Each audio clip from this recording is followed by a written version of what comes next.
আমার হাতে বানানো ডাবল 10 ইঞ্চি উফারওয়ালা এই বক্স দুটোকে আমি মিস্টার ভট্টাচার্যকে দিচ্ছি।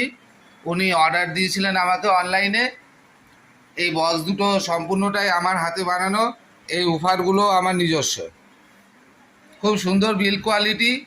তবে আমি নিজের মুখে কিছু বলবো না, কাস্টমার সামনেই দাঁড়িয়ে আছেন, উনি যেটা ওনার ইচ্ছা উনি সেটা বলুন। ঠিক আছে দাদা, একটু বলবেন কীরকম সাউন্ডটা? হ্যাঁ, আমি অ্যাকচুয়ালি থাকি লেক টাউনে, যদিও বা ইচ্ছাপুর একটু দূরে পড়ে আমার থেকে, তাও আচ্ছা আমি আগেও নিয়েছি স্পিকার, আর এবারে আমি নিলাম। আমি বেসিক্যালি ভাইনাল বাজাবো। আচ্ছা তো আমার ডেননের অ্যাম্পের সঙ্গে আমি কাস্টম মেড স্পিকার লাগাবো, কারণ আমি দেখেছি বিদেশি স্পিকারে একটু এক্সপেন্সিভ হয়ে যায়, কিন্তু ওদের স্পিকারের সাইজ আর ওয়াটেজও কম থাকে।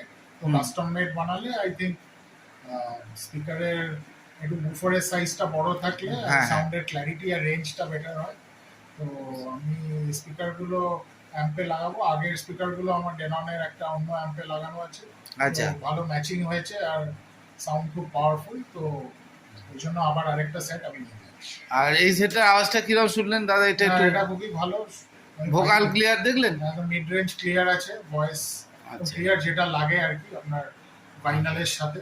ঠিক আছে। আর আমি আপনাকে একটা রিকোয়েস্ট করবো, আপনি বাড়িতে গিয়ে ডেননের সাথে লাগিয়ে চালিয়ে একটা ছোট্ট ভিডিও করে আমায় দেবেন, আমি ওটা ফেসবুকে দেবো। ঠিক আছে, ঠিক আছে, আমি বাড়ি গিয়ে আপনাকে পাঠিয়ে দেবো। ঠিক আছে, ঠিক আছে, ধন্যবাদ। ঠিক আছে।